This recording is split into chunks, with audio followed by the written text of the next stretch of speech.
झाला पाहिजे आणि या जगामध्ये त्यांनी नाव लौकिक केलं पाहिजे. आपल्या गावीचं नाव, आपल्या जिल्ह्याचं नाव, आपल्या गावाचं नाव त्यांनी महाराष्ट्रात गाजवलं पाहिजे. याच्याकरता आपल्या मुलाला तुम्ही शिकवलं पाहिजे. तुमचा मुलगा ज्या वेळेस बाहेर फिरणार, आता आम्हाला माहित नव्हतं, आम्ही 30-30, 35-35 लाखाच्या गाडीत बसणार, पण आमच्या आई वडिलांनी योग्य वयात आम्हाला ते शिक्षण दिलं.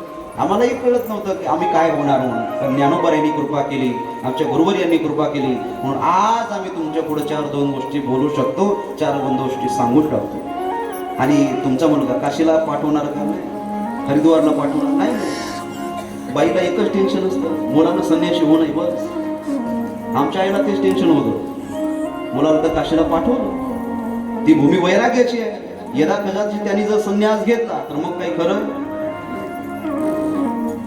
म्हणून तुमच्या मुलाला काशीचंही शिक्षण, हरिद्वारचंही शिक्षण, नेपाळमध्ये सुद्धा काही दिवस जे गंडकी मातेचा प्रसंग येणार आहे ना, शालिग्राम तुळशीचा, शिव महापुराण होते पुढं, त्या गंडकीच्या जवळ सुद्धा आम्ही काही दिवसात ध्येय केलेलं आहे. क्या करे क्या न करे या ग्रंथाचे संपादक राजेंद्र कुमार धवन, तुम्ही सर्च करा फ्लिपकार्टला, क्या करे क्या न करे, अमेझॉनला सर्च करा क्या करे क्या न करे. अर्धा परमार्थ तो एक ग्रंथ शिकल्यानंतरच तुम्हाला कळतो. त्या ग्रंथाचे लेखक आणि मी सोबत शिकलेलो आहे. म्हणून तुमचा मुलगा चांगला घडावा याच्याकरता आमच्यासोबत संपर्क करा, नाहीतर आमचे दत्तराव आहे त्यांच्यासोबत संपर्क करा. तुमच्या मुलाला चांगलं घडवा. 6व्या दिवशी कार्तिक स्वामीला सगळ्या वेदाचं, सगळ्या शास्त्राचं, उपनिषदाचं ज्ञान झालेलं आहे. विश्वमित्राने त्याचे संस्कार केलेले आहेत.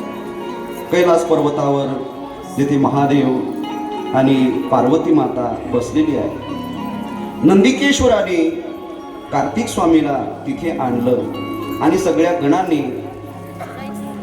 त्याचं स्वागत केलं. कार्तिक स्वामीला उंच सिंहासनावरती बसवलं. महादेव आणि पार्वती सगळे, नंदिकेश्वर, भृंगी आदी जे शिवगण होते, शिवाचे पार्षद होते, त्या सगळ्यांनी गणाचा अधिपती म्हणून कार्तिक स्वामीचा सत्कार केला. त्याला उंच सिंहासनावर बसून त्याचं पूजन केलं. आता तारकासुराचा वध कार्तिक स्वामी करणार आहे. सगळे देव, इंद्र, चंद्र इत्यादी महादेवाच्या जवळ गेले आणि महादेवाला विनंती करू लागले, हे भोले, हे शंभू, ज्याच्याकरता कार्तिक स्वामींचा जन्म झाला त्या तारकासुराला आपल्याला युद्धामध्ये हरवायचं आहे, त्याच्यामुळे तुम्ही तुमची सेना घेऊन तयार आहात. सगळे युद्ध करायला आता तयार झालेले आहे. युद्धकामं तदा सद्यो ययोः अयाभूद्वन्द्व युद्धं सकरोति यः. युद्धकामं तदा सद्यो ययोः, सगळे युद्ध करण्याकरता सज्ज झालेले आहे. आता या कुमारखंडाला पूर्णविराम आणि युद्धखंडाला सुरुवात झालेली आहे. आता या युद्धखंडामध्ये सगळे युद्धच आहे. कोणाकोणाचे युद्ध आहे? तारकासुराचं आणि कार्तिक स्वामीचं युद्ध होणार आहे. याच युद्धखंडामध्ये महादेव आणि जालंधराचं युद्ध होणार आहे. या युद्धखंडामध्ये महादेवाचं आणि शंखचूडाचं सुद्धा युद्ध होणार आहे. युद्धाला सुरुवात झालेली आहे. कोण कोण युद्ध करत आहे? शिव महापुराण वर्णन करत इंद्राचं आणि तारकासुराचं द्वंद्व युद्ध चाललेलं आहे. संहार नावाचा असुर आला, त्या संहारदानी अग्नीसोबत युद्ध करायला सुरुवात केली.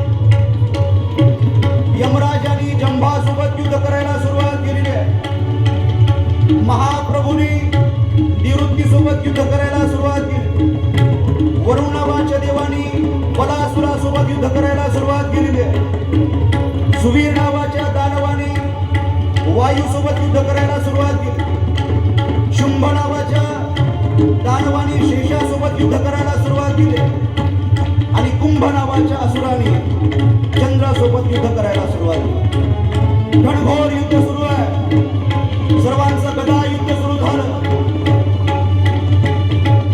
इतक्यात इंद्राला तारकासुराने हरवलं. इंद्राने वज्रप्रहार केला तरी सुद्धा तारकासुराला कुठली इजा झाली नाही. विष्णू परमात्मा सुदर्शन घेऊन आले. विष्णू परमात्म्याने सुदर्शन चक्र तारकासुरावर सोडलं तरी सुद्धा तारकासुराला कुठलीच इजा झाली नाही. ब्रह्माजी कार्तिक स्वामीला म्हणायला लागले, अरे कार्तिक, जोपर्यंत तू तारकासुरासोबत युद्ध करणार नाही तोपर्यंत तारकासुराचा वध होणार नाही. विष्णूने कितीही सुदर्शन चक्र सोडलं, किती गदेने प्रहार केला, इंद्राने कितीही वज्र सोडलं तरी तारकासुर तुझ्या हातून मरणार आहे. ब्रह्माजी आणि कार्तिकाचा संवाद झाला आणि मग कार्तिक स्वामी आले, युद्धभूमीवर रणांगणावर आलेले आहे. कार्तिक स्वामीचं आणि तारकासुराचं घनघोर युद्ध सुरू झालेलं आहे. कार्तिक स्वामीने एक मुष्टिका प्रहार तारकासुराच्या छातीवर केला आणि तारकासुर धार दिशी जमिनीवर कोसळून पडलेला. कुमारे हातासो दिवीर सखलो तारकः लयतो जगत्रेव सर्वेषां पश्यता मुने. दोघांचा घनघोर युद्ध झालं आणि त्या युद्धामध्ये तारकासुर जमिनीवर हारातिरकी पडलेला आहे. बोल कार्तिक स्वामी महाराज की जय. कार्तिक स्वामीने एक मुष्टिका प्रहार केला आणि धाड दिशी तारकासुर जमिनीवर कोसळून पडला. कुमारेण हतः, कार्तिकाने हतः म्हणजे मारलं, भूतकाळ. सो अतिवीर, तो अति सामर्थ्यवान होता. तारकासुर काय सामान्य होता? अरे विष्णूचं सुदर्शन चक्र सुद्धा ज्यांनी चकनाचूर केलं होतं, इंद्राचं वज्र सुद्धा ज्यांनी माघारी पाठवलं होतं. घनघोर युद्धामध्ये अतिवीर अति सामर्थ्यवान असलेला सखलू तारकः, तारक नावाचा असुर, लयम यतोह म्हणजे त्याचा प्रलयामध्ये संहार झाला. ज्यावेळेस तारकासुर मरण पावला त्यावेळेस तत्रैव सर्वेषां पश्यता मुने, सगळे ऋषी मुनी कार्तिक स्वामीकडे बघू लागले. कार्तिक स्वामीचा जय जयकार करू लागले. त्यांना प्रणिपात करून नमस्कार करून सगळे शरण गेले. महाराज, आज आमच्यावर एवढं मोठं संकट आलं, कितीतरी दिवसापासून या तारकासुराने हैदोस माजवला होता. ब्राह्मणांची यज्ञ बंद पाडणे, वारकऱ्यांची सप्ते बंद पाडणे, तीर्थयात्रेला जाणं बंद झालं, कीर्तन बंद पडले होते. कीर्तनाला जायचं होतं ना, तारकासुराचा दैत्य यायचा आणि कीर्तनकाराचा फेटा पडून न्यायचा. असंच घडलं होतं. म्हणजे सगळं पुण्य, सगळं धर्म थांबलं होतं, सगळे कर्म थांबले होते. ब्राह्मण त्रिकाल संध्या विहीन झाले होते. त्या तारकासुराचा वध आज कार्तिक स्वामीने केलेला आहे. सगळे कार्तिक स्वामीचं गुणगान गायला लागलेले आहेत. कार्तिक आणि नारद इत्यादी सगळे देव आज प्रसन्न झाले. सगळ्यांनी शिवाजवळ येऊन शिवाची स्तुती केलेली आहे. महादेवाच्या जवळ आले आणि सगळे आनंदाने महादेवाचं गुणगान करायला लागलेले आहे. महादेवाला नमस्कार करायला लागलेले आहे. महादेवाला सगळ्यांनी नमस्कार केला, दंडवत केलं. आपणही दंडवत करूया, नमस्कार करूया. हर हर शंभो शंभो शंभो महादेवा, शंभो शंभो शंभो महादेवा, शंभो शंभो शंभो महादेवा, शंभो शंभो शंभो महादेवा. हर हर शंभो शंभो शंभो महादेवा, शंभो शंभो शंभो महादेवा. कर्पूर गौरम करुणावतारम संसार सारम भुजगेंद्रहारम. कर्पूर गौरम करुणावतारम संसार सारम भुजगेंद्रहारम.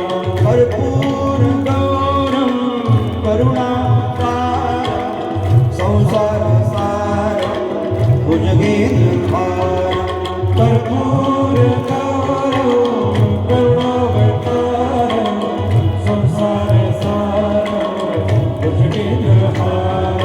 हर हर शंभो शंभो महादेव शंभो शंभो शंभो महादेव हर हर शंभो शंभो शंभो महादेव शंभो शंभो शंभो महादेव नमः पार्वती पते हर हर एक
जय हो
पाय खेळून आले काय उभे राहिले एक गाव बस आजचा दिवस आहे हा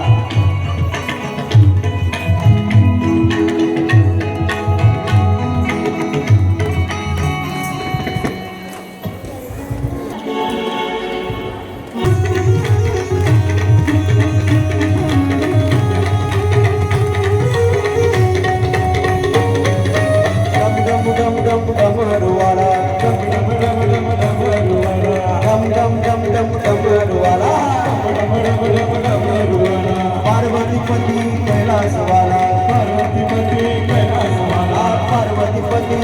कैलासवाला पार्वतीपती कैलासवाला महादेवा शरण आलो तुला दर्शन दे रे मला महादेवा शरण आलो तुला पडून दे रे मला महादेवा शरण आलो तुला दर्शन दे मला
ओम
नमः पार्वती धुरे हर हर महादेव.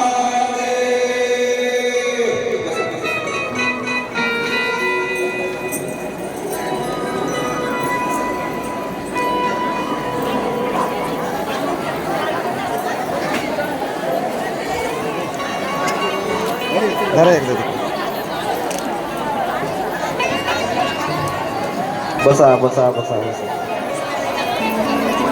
जरा वरचा आवाज कमी करा. भोंगे भोंगे त्यांची हे भोंगे थोडं गीत आवाज.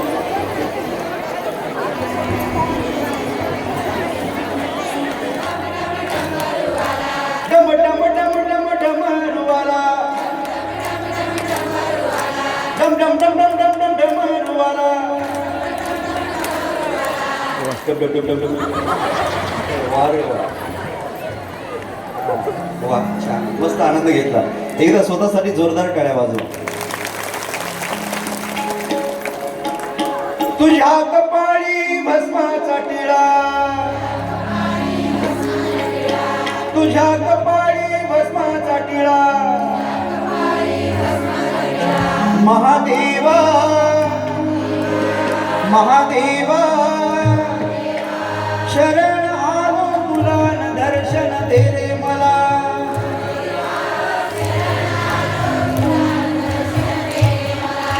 शरण आलो तुला न दर्शन दे रे मला.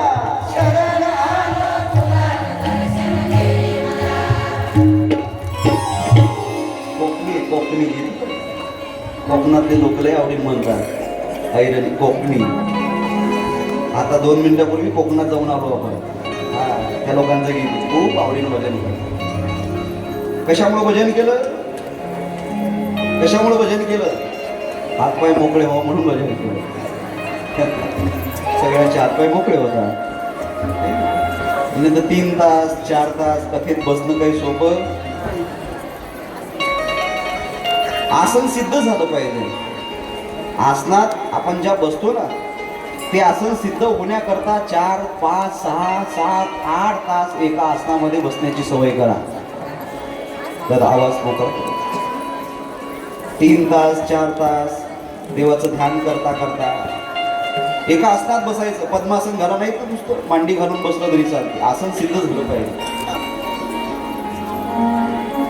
पण माणसाचं जीवन एवढं हायब्रिडचं झालं. वडापाव कोण आतपाववर लोक आले. खानपान बदललं. बिमारी पाठीमागं नाही.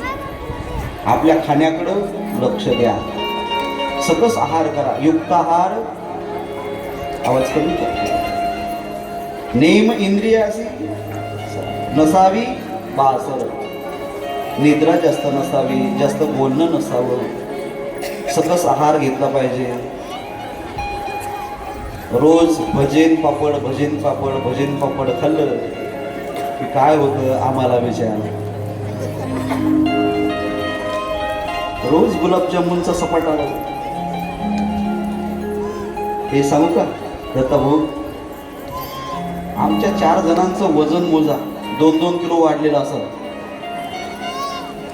हा या 6 दिवसात कमीत कमी 2-2 किलोनं तुम्ही आम्हाला वाढवलं. इतकी जेवणाची सोय घेतली. एकदा टाळी वाजवा या जेवण करण्यासाठी. ज्यांनी ज्यांनी आमच्या पंक्ती घेतल्या, अरे नंबर वेटिंगवर आहेत, आता त्यांना म्हटलं या वर्षी नाही, आता पुढच्या वर्षी. After 1 year.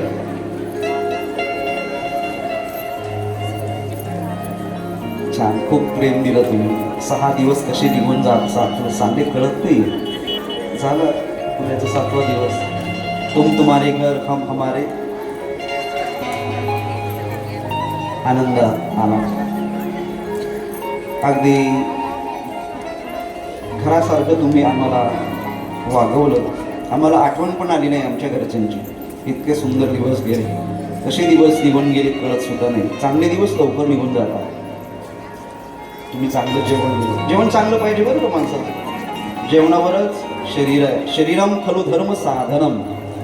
शरीर चांगलं असलं तर माणूस चांगला राहतो. म्हणून कथेच्या प्रारंभी मी नियम सांगितले होते. 7 दिवस जेवण करायचं, उपवाशी राहायचं आणि कथा ऐकायची. पण एवढं शक्य आहे का?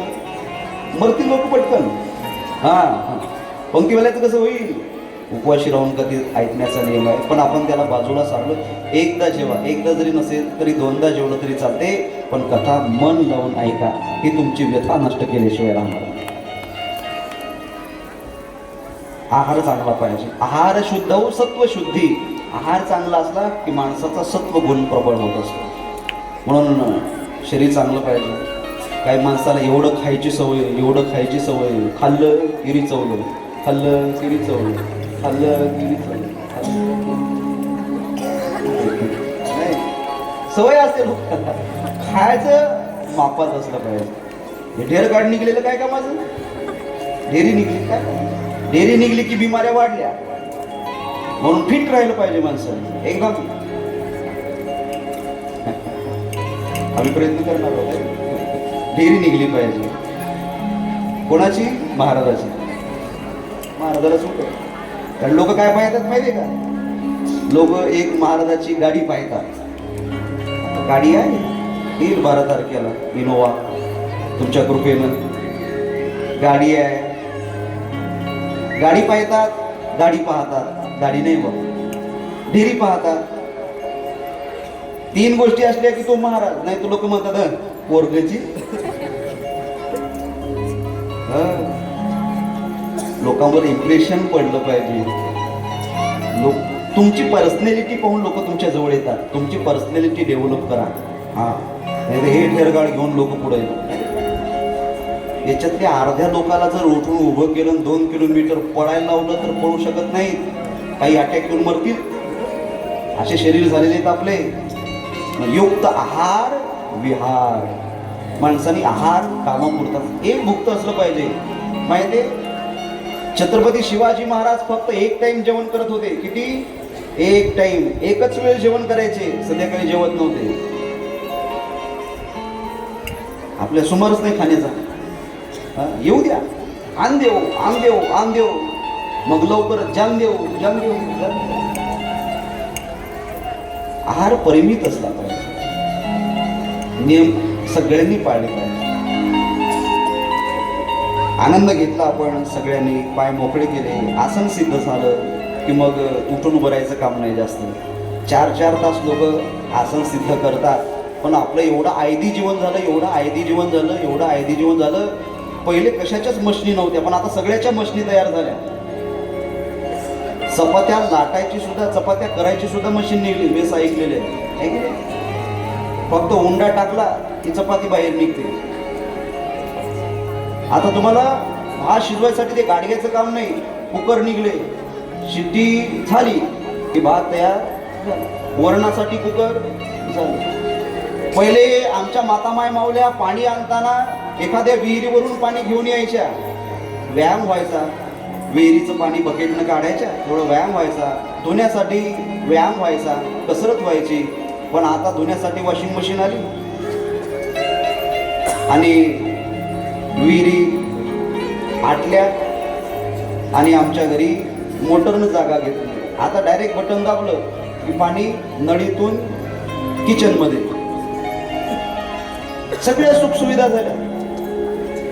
मशनी आल्या आणि आमच्या माता मावल्या आळशी झाल्या.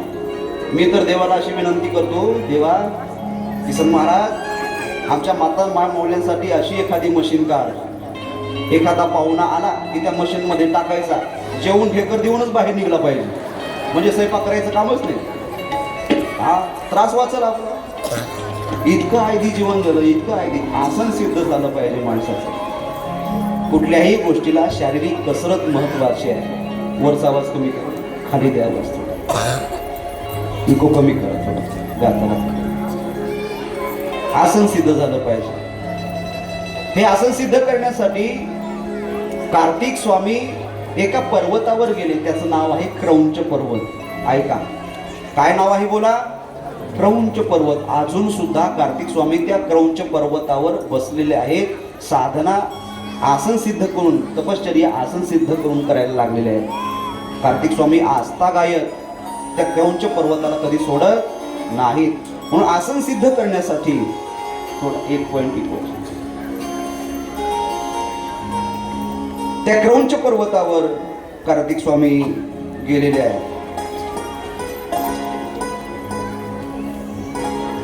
कारण की त्या क्रौंच पर्वताला बाणासूर त्रास द्यायला लागला. कोणता असुर बोला?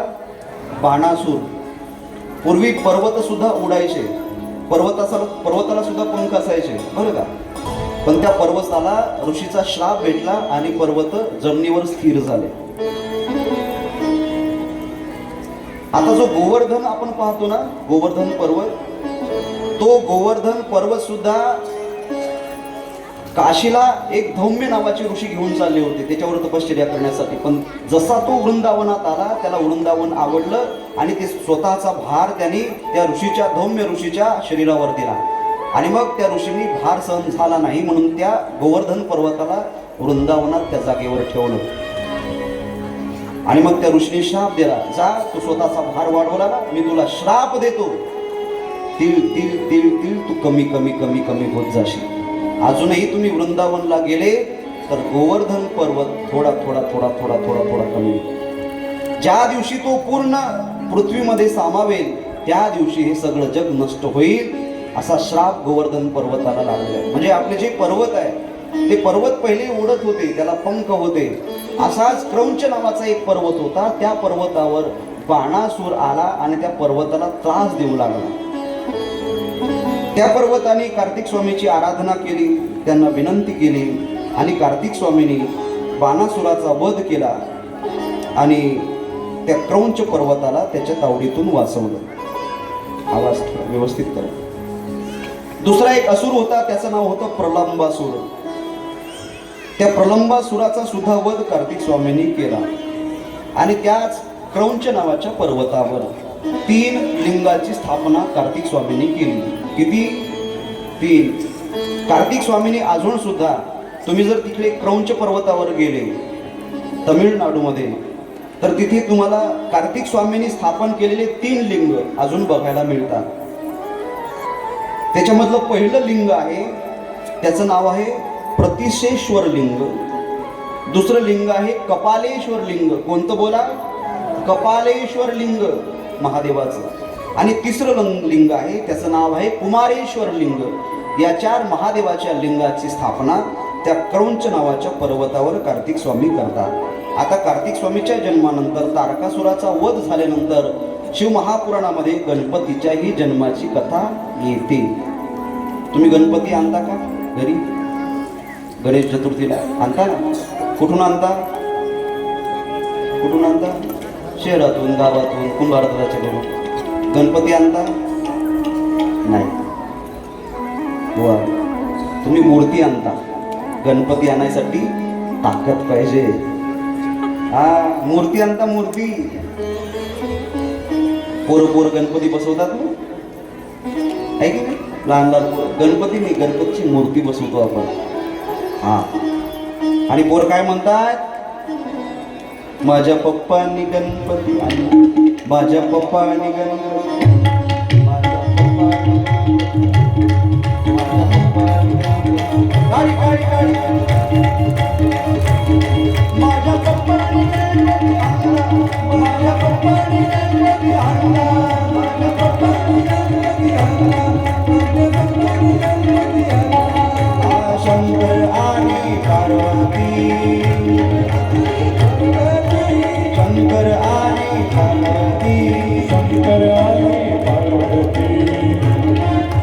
मांडीवर बसला गणपती शंकराने पार्वती मांडीवर बसला गणपती माझ्या पप्पाने गणपती आणला, माझ्या पप्पाने गणपती आणला, माझ्या पप्पाने गणपती आणला, माझ्या पप्पाने गणपती आणला.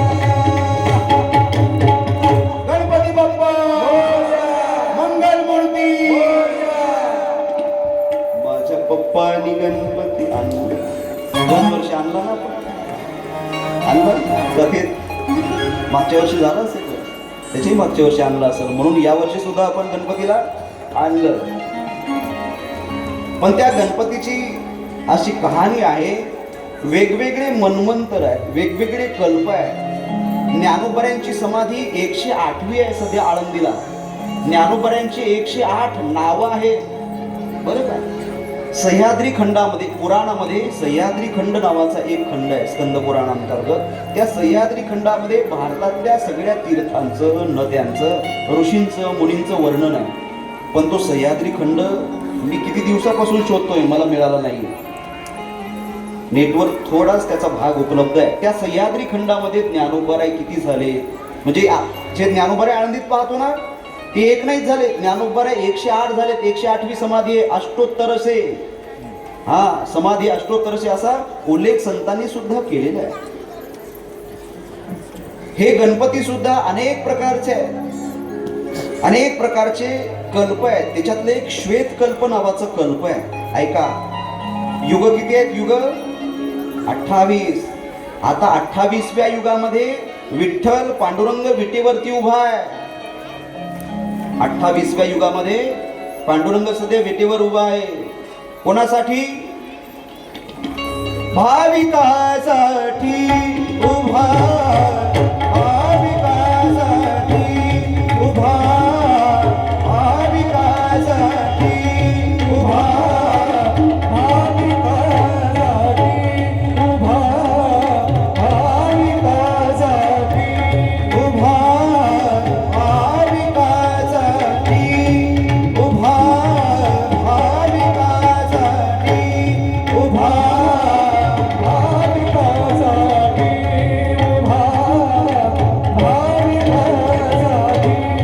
उभा. कैवल्याचा गाभा, विठू कैवल्याचा गाभा,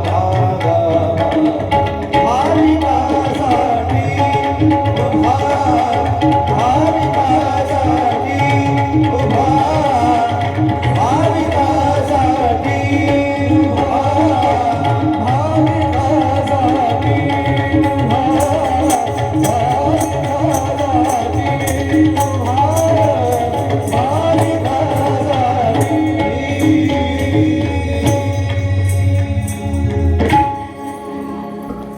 28 युग आहे, अनेक कल्प आहेत, अनेक मन्वंतर आहेत.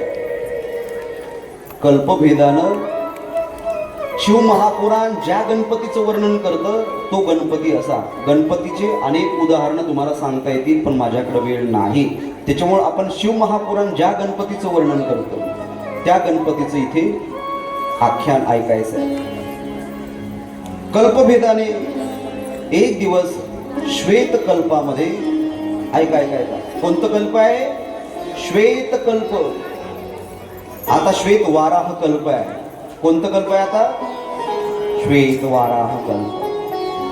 बोल गणपती गजानन महाराज की जय, शंकर भगवान की जय. नमः पार्वती पते हर हर महादेव.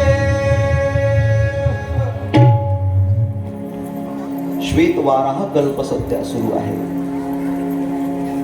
पण श्वेत कल्पामध्ये एकदा माझ्याकडे बघा, गणपतीच्या शिरावर शनिदेवाची दृष्टी पडली, वक्र दृष्टी पडली. ऐका, गणपतीची मान का कापल्या जाते? शंकर त्रिशूळाने गणपतीचं मस्तक ज्यावेळेस कापतो ना, त्याच्या पाठीमा कुठल्या ना कुठल्या घटनेला काही ना काहीतरी कारण असतं. त्याच वेळेस त्या घटित होतात. याला शास्त्र म्हणतात. जे आपल्याला माहिती नसतं ते माहिती करून जे देतं त्याला शास्त्र म्हणतात. अज्ञात ज्ञापकत्वम शास्त्रस्य शास्त्रत्वम. जे माहिती नाही ती माहिती करून देतं, त्याला शास्त्र म्हणतात. प्रत्येक गोष्टी मागं काही ना काहीतरी सायंटिफिकल असेल, पारमार्थिक असेल, आध्यात्मिक असेल कारण असतं. पण नास्तिक लोक आपल्या पुराणाला मानत, वेदाला मानत, त्यांच्या बापाने कुठं वेद पाहिला म्हणून ते आपल्या शास्त्राला धर्माला मानते. म्हणून सगळ्यात जास्त निंदा आपल्याच धर्माची होते. लोक म्हणतात भाकड कथा. भाकड कथा नाहीये, या घटित झालेल्या घटना आहे.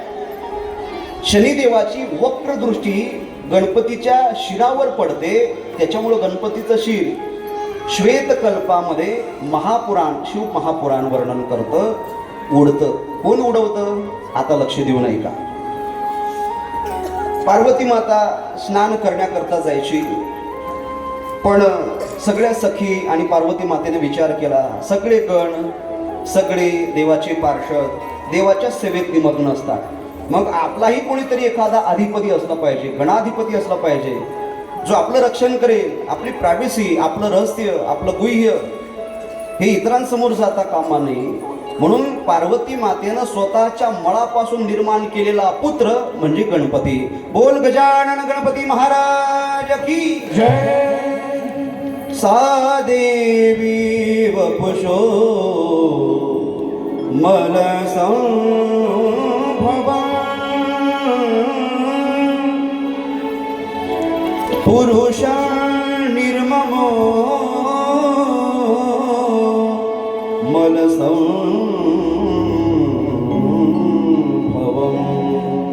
सा म्हणजे ती देवी पार्वती.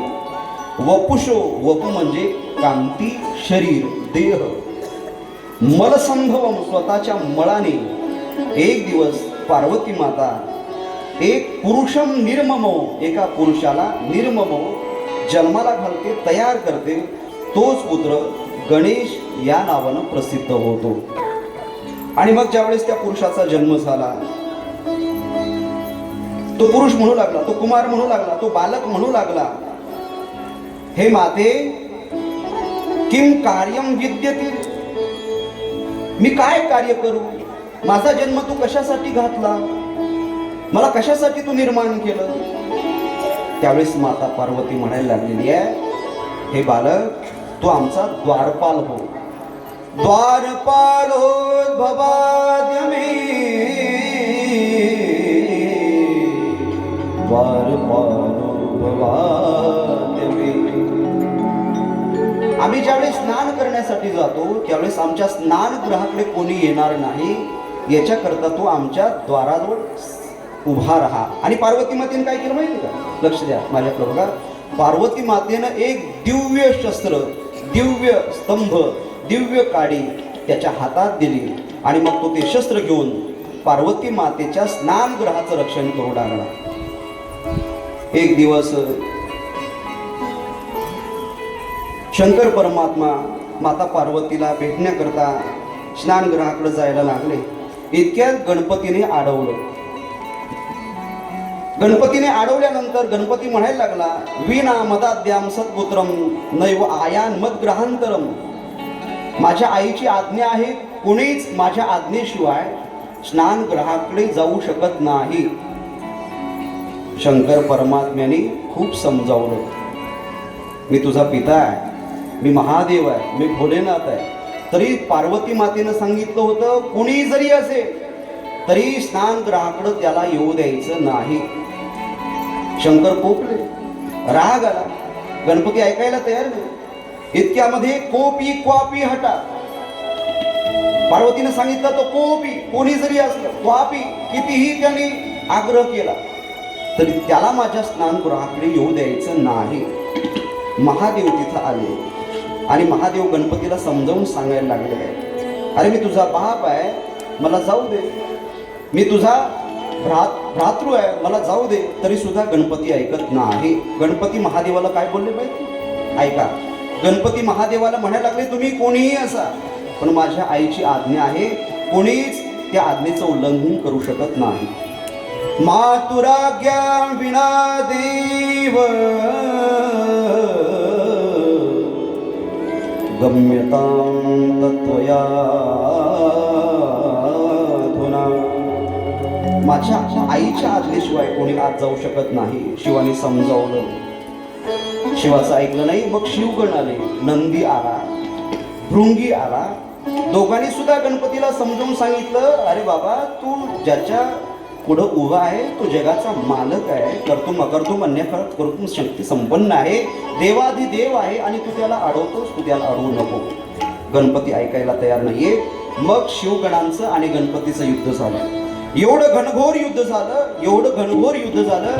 शिवगण गणपतीला म्हणायला लागलेले, अरे गणपती, तुला जर स्वतःचा प्राण वाचवायचा असेल, तुला जर जगायचं असेल, यदि जीवितुम इच्छसि इतो जगच्छ दूरान् वये, इतो जगच्छ दूर वये.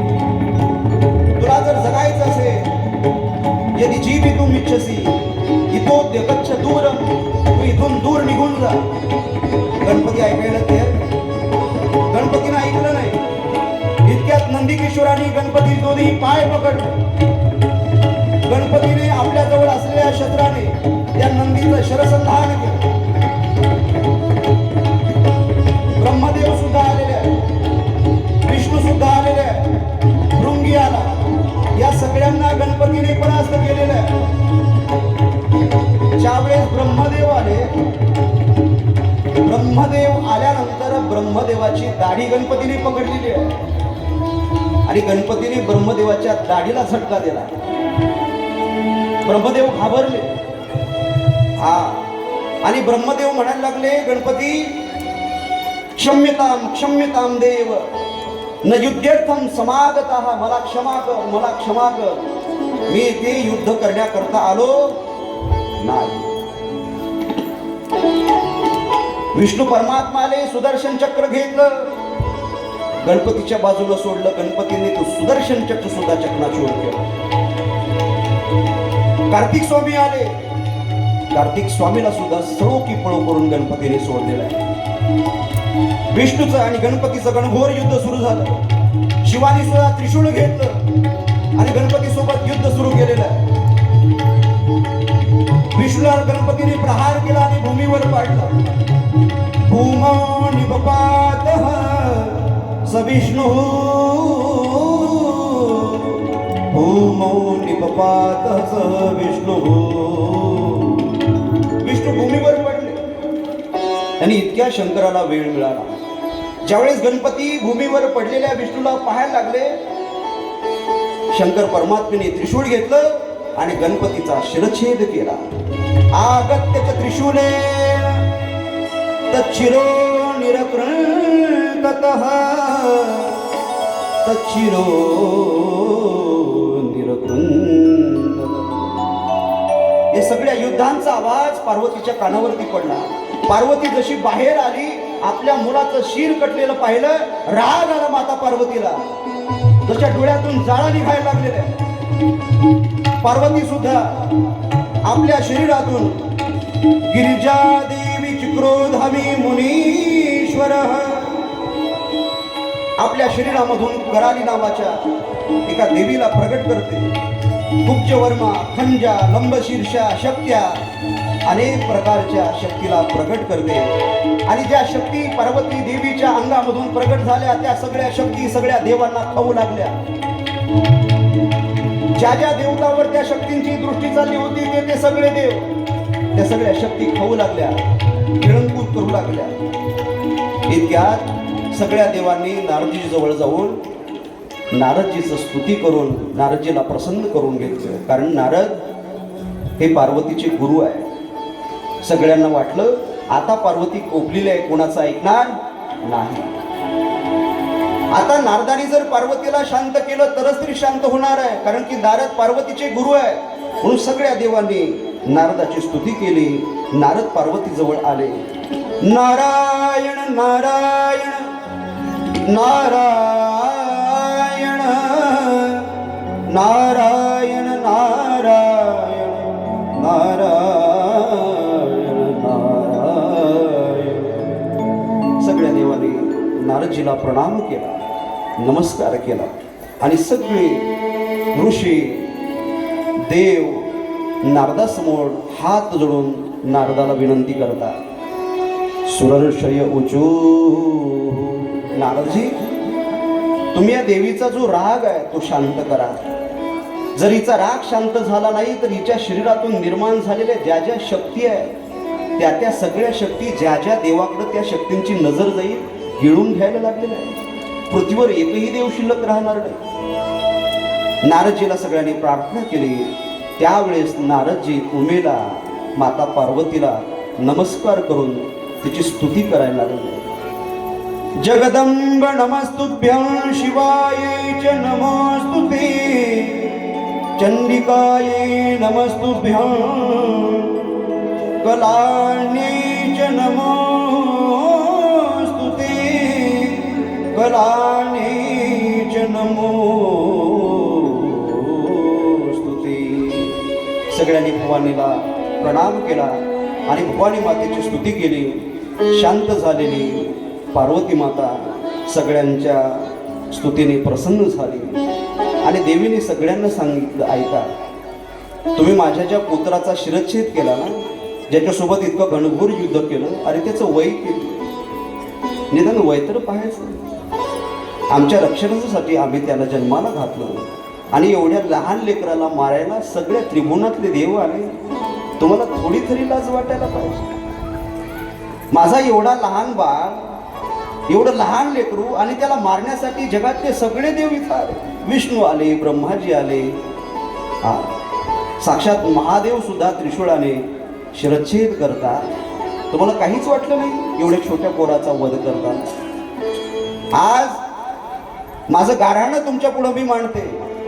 तुम्ही माझ्या पुत्राला जिवंत केलं नाही तर माझा कोप तुम्हाला भोगायचं काम पडेल. सगळं जग नष्ट झाल्याशिवाय राहणार नाही.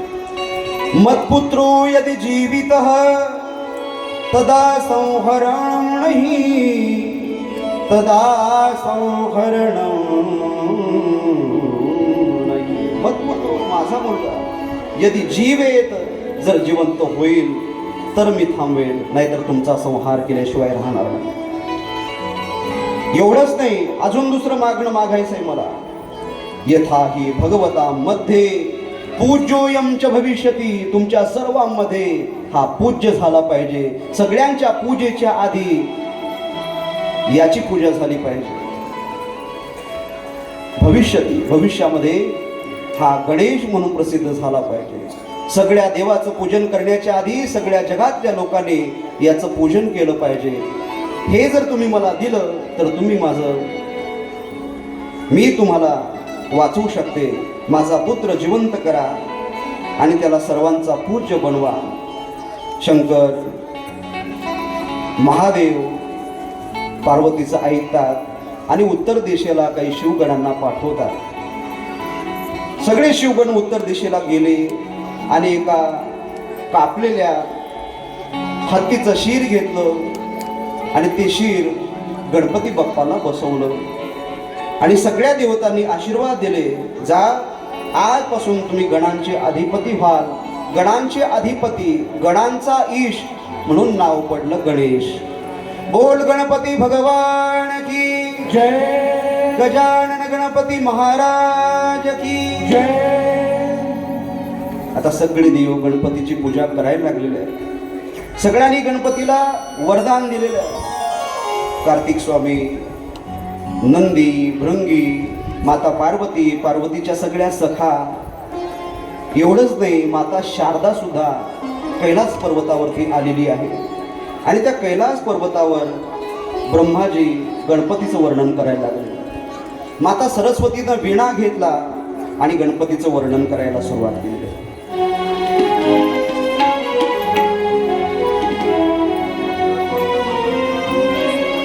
देवसभा घनदाट पैसली, देवसभा घनदाट पैसली. ऐकायचं तुझे? ऐकायचं? सर्वांनी ताट बसा. माझा गणराज, आज सगळ्यांच्या आनंदाचा वर्षाव गणराजांच्या मस्तकावर होत आहे. सगळे देव, यक्ष, सूर, किन्नर आज गणपतीला आशीर्वाद द्यायला लागलेला आहे आणि तो गणपती सगळ्यांच्या मध्ये नाचायला लागलेला आहे. गणराज रंगी नाचतो नाचतो, गणराज रंगी नाचतो नाचतो, गणराज रंगी नाचतो नाचतो, गणराज रंगी नाचतो नाचतो. पायी वागर घरी तिरुळ सुण, पायी वागर घरी तिरुळ नाद स्वरी गाजतो, गणराज रंगी नाचतो नाचतो, गणराज रंगी नाचतो नाचतो,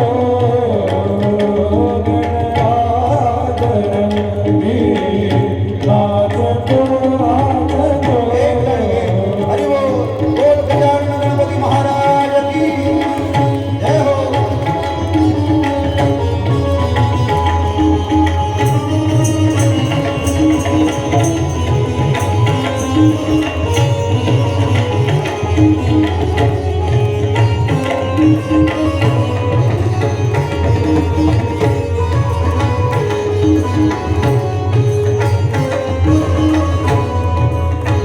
देव सभा घनदाट पैसरी, देव सभा गणराज बैसली, देव सभा घनदाट पैसरी, देव सभा गणराज बैसली.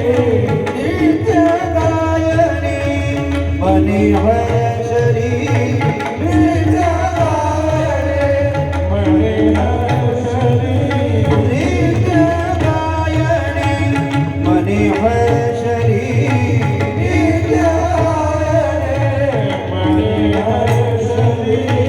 गौरी संगे स्वयी सदा शिव, गौरी संगे स्वयी सदा शिव.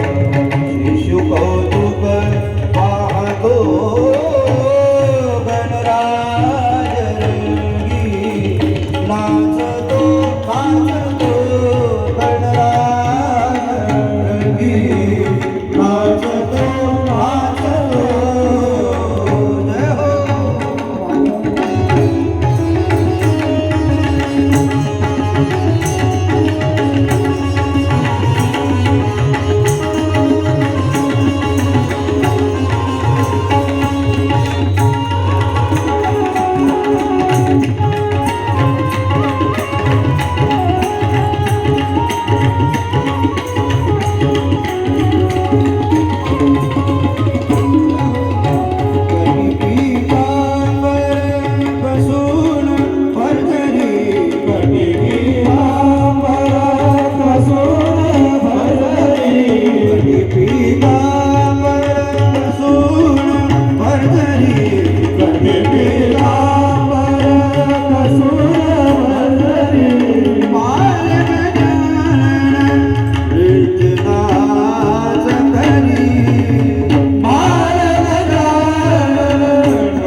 ज्यावेळेस गणपती नाचायला लागला ना,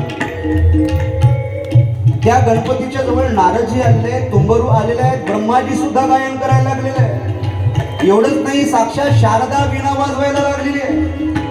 नारद तुंबरू करीती गायन, नारद तुंबरू करीती गायन, करी शारदा वीणा वादन, करी शारदा वीणा वादन, करी शारदा वीणा वादन. करी शारदा वीणा वादन.